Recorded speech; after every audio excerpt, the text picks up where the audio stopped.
Hello friends, we start with a new topic, and the first topic of this lecture, that is hot deformation processes. So, in this lecture we will be introducing you to different hot deformation processes which are used in the industry, okay. And as you can see that we are going to discuss the conventional one first, okay, and then in the next lecture we will be discussing the non-conventional one. The non-conventional one means the new type of hot deformation processes which are now people are devising new ways to give deformation at high temperature. So, in this lecture we will be discussing about hot deformation processes, and I have kept it as a one, and in this we will be discussing about conventional processes.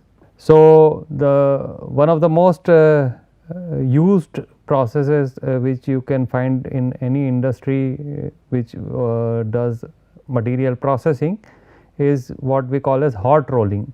Okay. So, the idea is that one idea is that you have to keep reducing the size of the billet, size in the sense cross sectional area or the thickness of the sheet.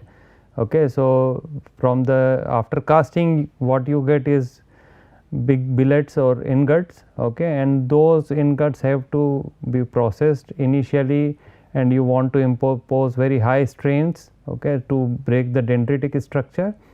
So, when you want to impose very high strain, as you can see that, or you must be knowing from your basic understanding of stress strain curves, that when you impose a strain, the material gets strain hardened, okay, and it becomes and when it gets hard, and if you still apply very high stress, then ultimately there will be some instability, some cracking in the material. So, I cannot impose very high strain in one pass, okay, but to break the dendritic structure which you get during the casting, you have to impose very high strain to break the structure.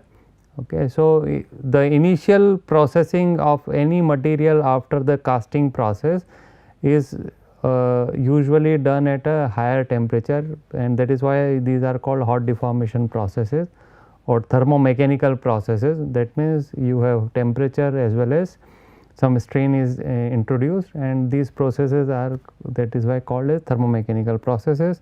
So, one of the very important process in this is called rolling. So, it can be cold rolling or hot rolling. Okay. So, right now as because we are discussing thermomechanical processes, so we will be discussing about hot rolling. So, basically there is a reduction, or when you impose a strain, there is going to be a reduction in the cross sectional area, okay, and then there will be a lot of microstructural changes going to happen. Okay. As you can see here also, the original material had some coarse grain structure, as you can see here, okay. It is heated, so that is why it is shown as red colored, okay, and then you are allowing it to go through these rolls. So, these are the rolls here, okay, and then the material, as you can see, there is a reduction in the thickness after the deformation. So, you have imposed some deformation. Okay. So, initially whatever you get from rolling these, so after plastic deformation, these will be elongated grains, okay. Then because of if the strain is sufficient and if the temperature is sufficient, okay, you may have recrystallization process in the material at that temperature, okay, and then after recrystallization there will be growth of new fine grains. Okay. So, basically the idea is that you have to refine the microstructure and break the coarse grain structure. Also, so there will be multiple stages. So, first stage you would like to break the dendritic structure, then again you have done some annealing, you have some coarse grain structure, okay, then you go for fine grain structure and so on, and then you will go for cold rolling processes later on. If you see a typical deformation process during hot rolling, okay, so basically I can say that here I am talking about the strain distribution. Okay.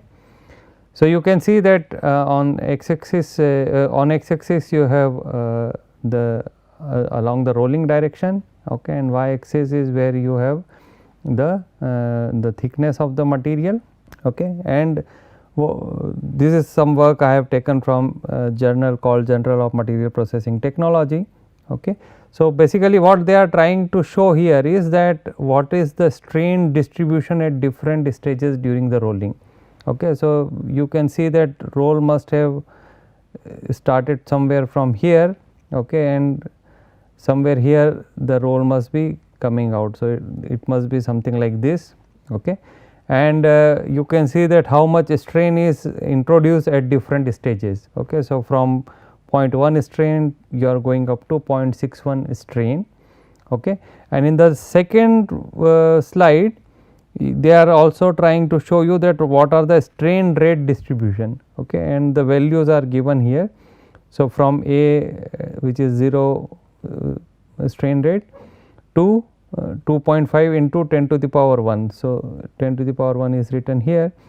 So, it is 2.5 into 10 to the power 1. So, that kind of strain rate can be introduced during the deformation process. So, the strain maximum strain is in this particular case is around 0.61, and the maximum strain rate, if I can show you here, okay, it is somewhere let us say I is somewhere, or maybe H is somewhere here, okay. This is H, that means the strain rate must be around maximum here, okay.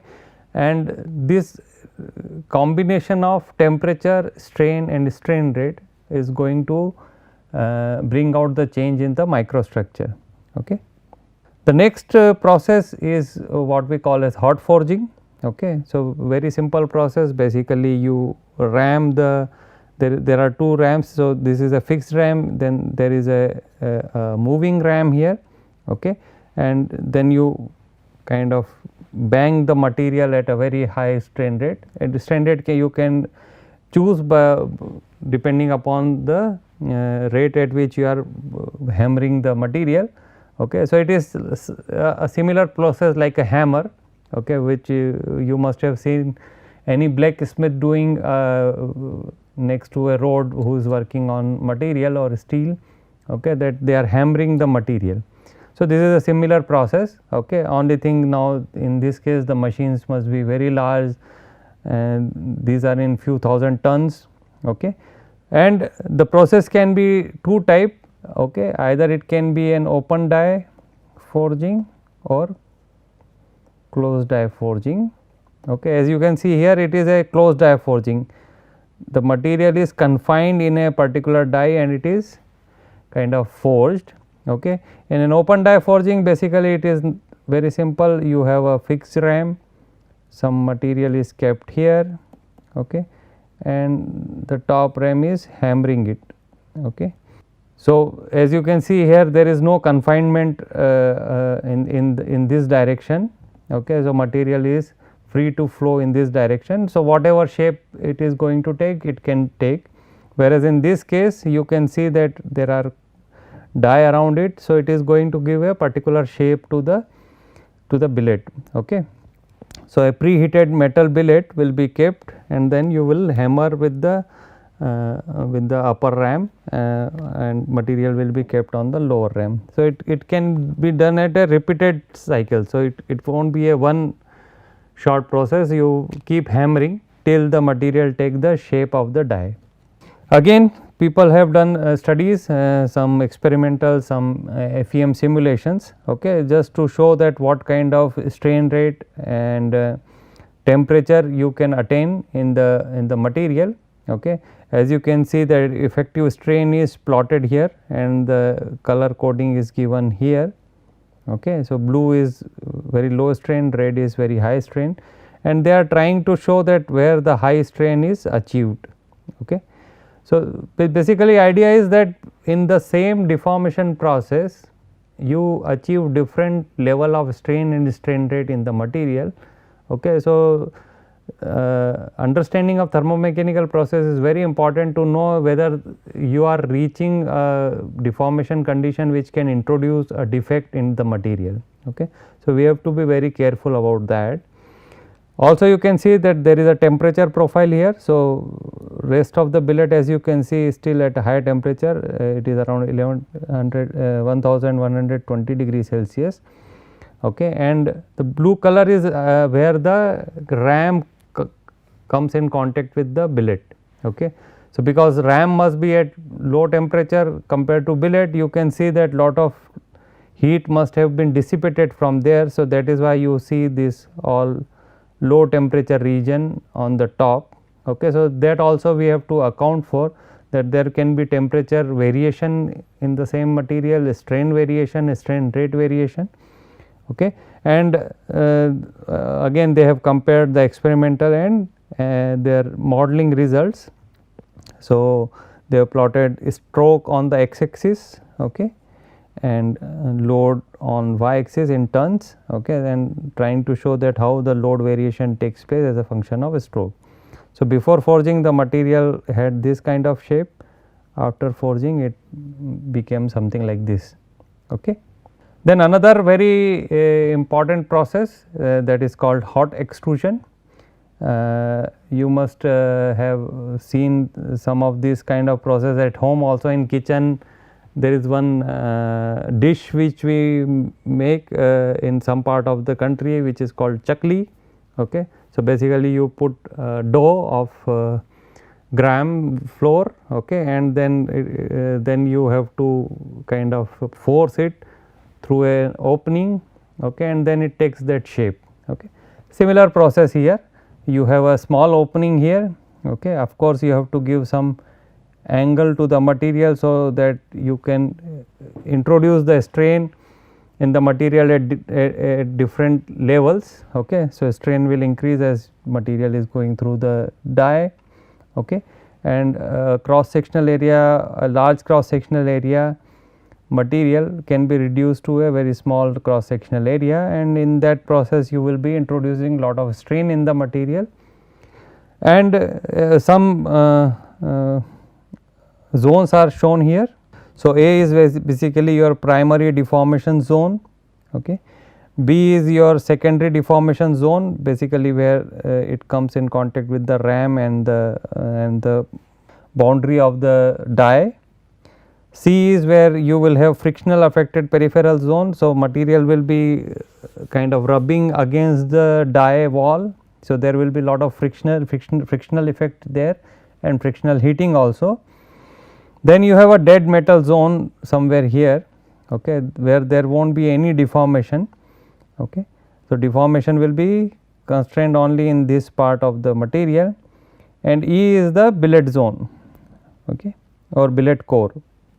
Small alphabets are showing A is your container, okay, in which you are putting your die. Okay. B is your die here, C is a die holder, okay. D is dummy block. Okay. So, this is your dummy block here, and E is stern, and F is extrusion happening, which is happening through the die. Okay. If you want to see how the metal flow during this kind of extrusion process, okay, this is one example again taken from a literature, and you can see that how actually what they have done, they have started the extrusion process, stopped it, took the billet out, okay, and cut it in half, okay, and then they are trying to show that how the material flow has taken place. Okay. As you can see here, this is the dead zone. Okay. You do not see any microstructural change here. Here you can actually see the material flow direction, the flow lines, how the grains are flowing. Okay. Here actually is where you have a very intense shear zone, lot of shear strain is going to be imposed in this part of the die, which is just where it is going to come out. As you can see, orifice is just somewhere here.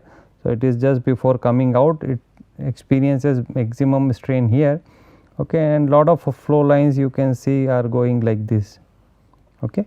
So, you can see that in the same extrusion again there are lot of variation in the microstructure and the strain rate. okay, and at the edge of the billet where it is coming in the contact with the die, okay, or the container, because of the frictional effect you can see lot of coarse grain is there, the temperature must be high at that point. Okay. Now, if you want to see the changes in microstructure, some very nice beautiful pictures are here, okay, again taken from a literature, and you can see now they have also shown microstructure and with their orientation information. Okay.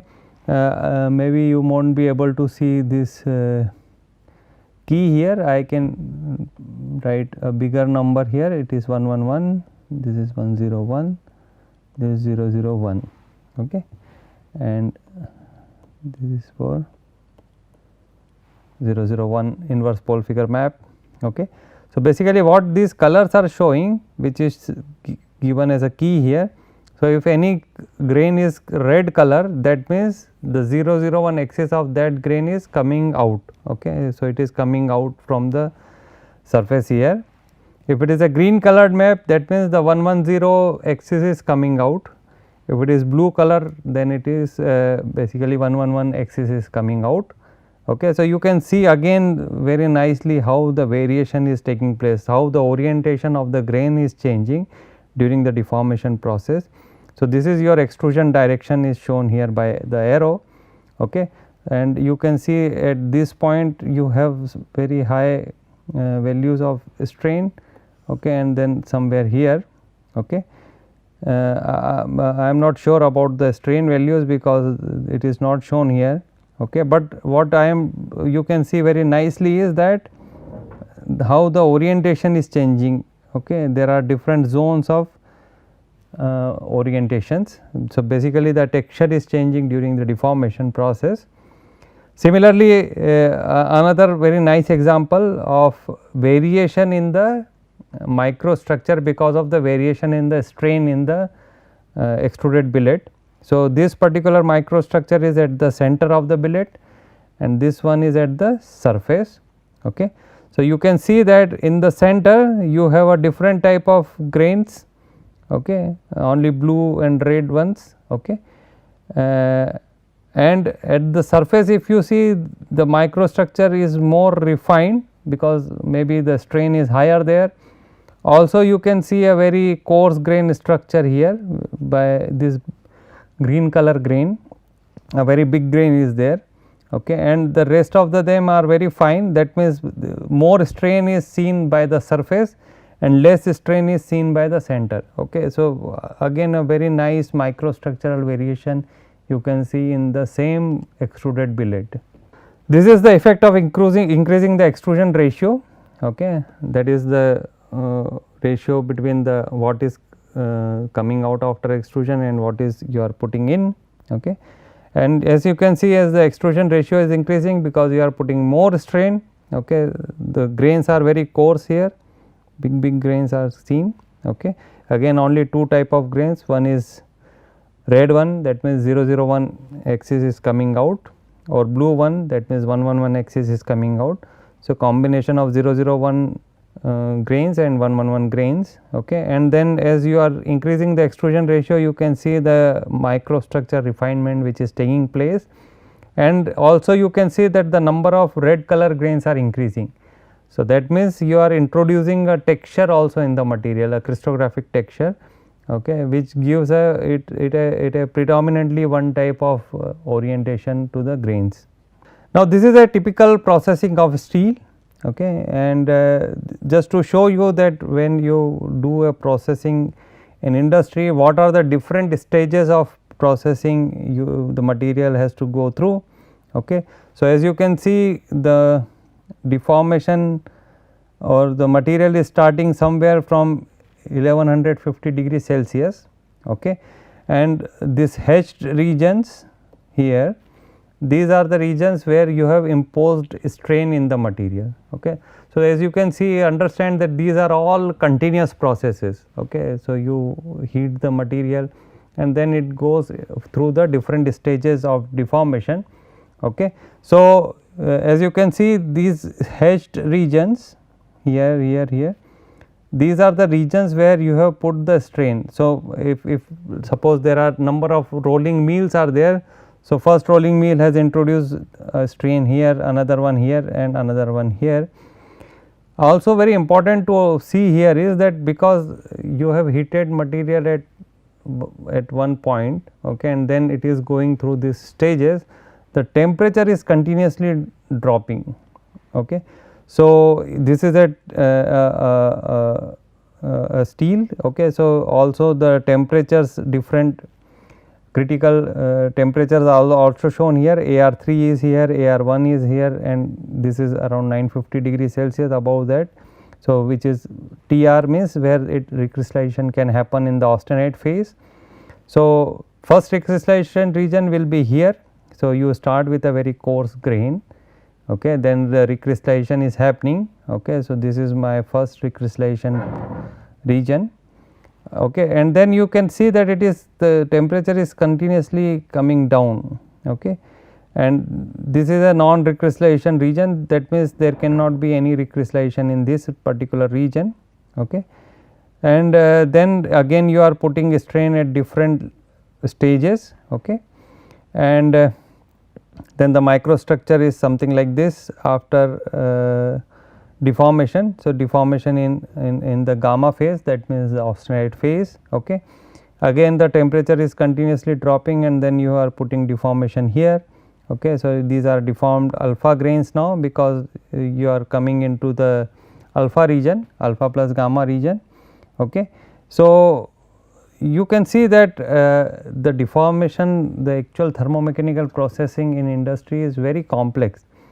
Your temperature is continuously dropping, okay, and because temperature is continuously changing, also the phase phases in the material are changing.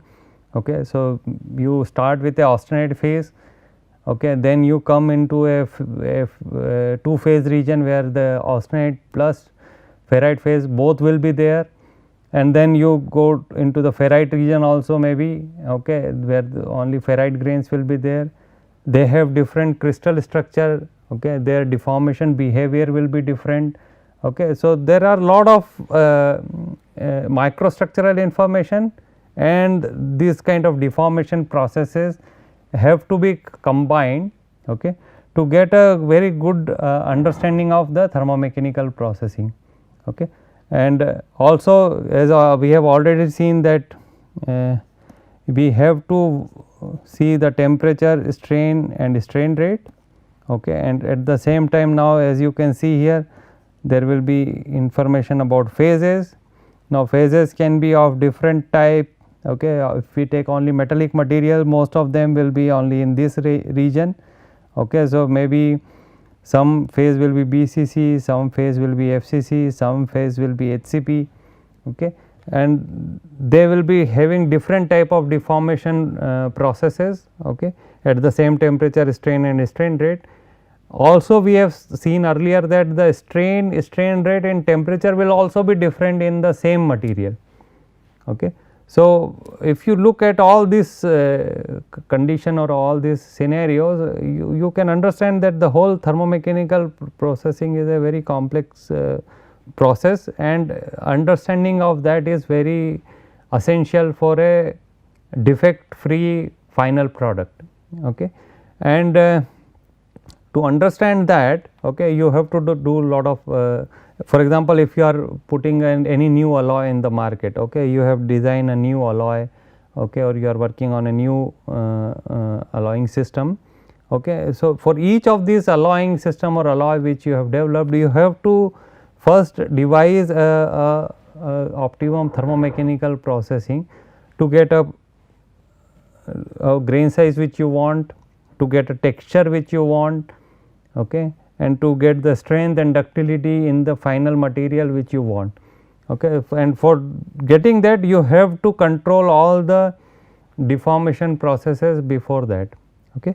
So, I think with this lecture you must have been able to understand the complexity and the requirement to understand the whole thermomechanical process, the interplay of different mechanical parameters, strain rate and temperature, and microstructural parameter like phase and their behavior under those conditions. Okay. Thank you.